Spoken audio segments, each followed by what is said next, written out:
যদি আমার মায়ের বোনের আমার জনগণের ভোটাধিকার হরণ করার জন্য কেউ মাস্তানি করতে চায়, কেউ হুন্ডা দিয়ে গুন্ডামি করতে চায়, তাহলে আমরা সেখানেই প্রতিরোধ গড়ে তুলব।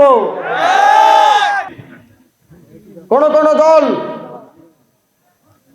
আবারও আগে যেই কারণে আমরা নিগৃহীত হয়েছি, আগে যেই কারণে বাংলাদেশের মানুষ অত্যাচারের শিকার হয়েছে, আগে যাদের কারণে আমরা আমাদের অধিকার বঞ্চিত হয়েছি, আবারও তাদের সাথে বন্ধুত্ব করছে। সানবিট সব দিবে সামাল। সানবিট ম্যাজিক প্রেস ডিশওয়াশিং এর মাথা ঘোরানো সলিউশন। আমরা তাদের কথায় শুনি যে তারা ফ্যাসিবাদী শক্তির সাথে বন্ধুত্ব করছে।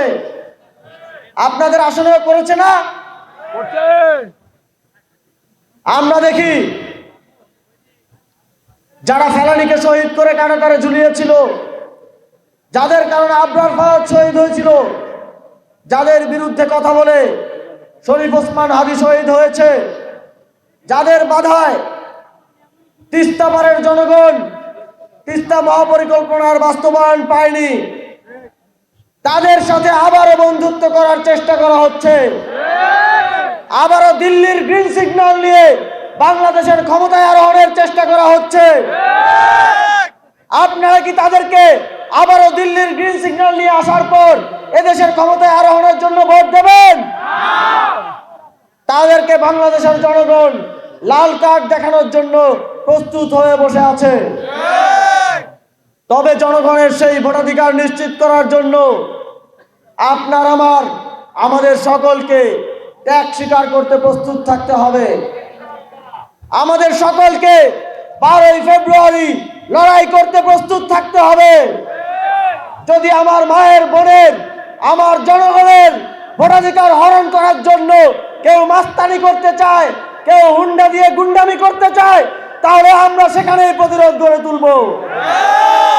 কাউনিয়াবাসী কি প্রতিরোধ গড়ে তুলতে প্রস্তুত? আমরা রক্ত দিয়েছি, এদেশের বীর সন্তানেরা জীবন দিয়েছে, আর একটিবার আমাদেরকে প্রস্তুত থাকতে হবে লড়াইয়ের জন্য। আর একটিবার আবার আমাদের প্রস্তুত থাকতে হবে রক্ত দেওয়ার জন্য। কিন্তু আমাদের এতদিনের দীর্ঘ রক্তদানের ইতিহাসকে, এত মানুষের ত্যাগকে কোনোভাবেই বাংলাদেশে ব্যর্থ হতে দেওয়া যাবে না। সংগ্রামী বন্ধুগণ, 11 দলীয় জোট যদি আপনাদের সমর্থন নিয়ে সরকার গঠন করতে পারে, তাহলে আমরা অতি দ্রুত সময়ের মধ্যে তিস্তা মহাপরিকল্পনা বাস্তবায়ন করব ইনশাআল্লাহ।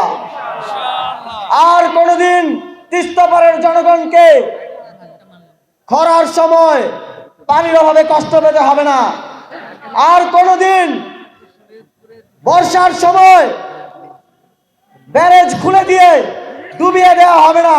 সেটা আমাদের সরকার নিশ্চিত করবে ইনশাআল্লাহ। সংগ্রামী বন্ধুগণ, আগামী নির্বাচনে আরো একটি গুরুত্বপূর্ণ ভোট হবে, সেটা হচ্ছে গণভোট।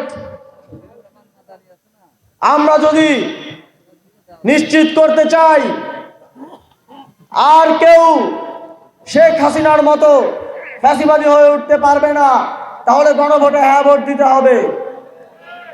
আমরা যদি আগামীর বাংলাদেশকে সাম্য, মানবিক মর্যাদা এবং সামাজিক ন্যায় বিচারের বাংলাদেশ হিসেবে গড়ে তুলতে চাই, তাহলে গণভোটে হ্যাঁ ভোট দিতে হবে। আপনারা যদি চান আপনাদের সন্তানরা, যুবকরা মামা চাচা ছাড়া, ঘুষ দেয়া ছাড়া চাকরি পাবে, তাহলে অবশ্যই গণভোটে হ্যাঁ ভোট দিতে হবে। যদি আমরা আর কোনো ফেলানীকে কাঁটাতারে ঝুলতে না দেখতে চাই, তাহলে অবশ্যই গণভোটে হ্যাঁ ভোট দিতে হবে।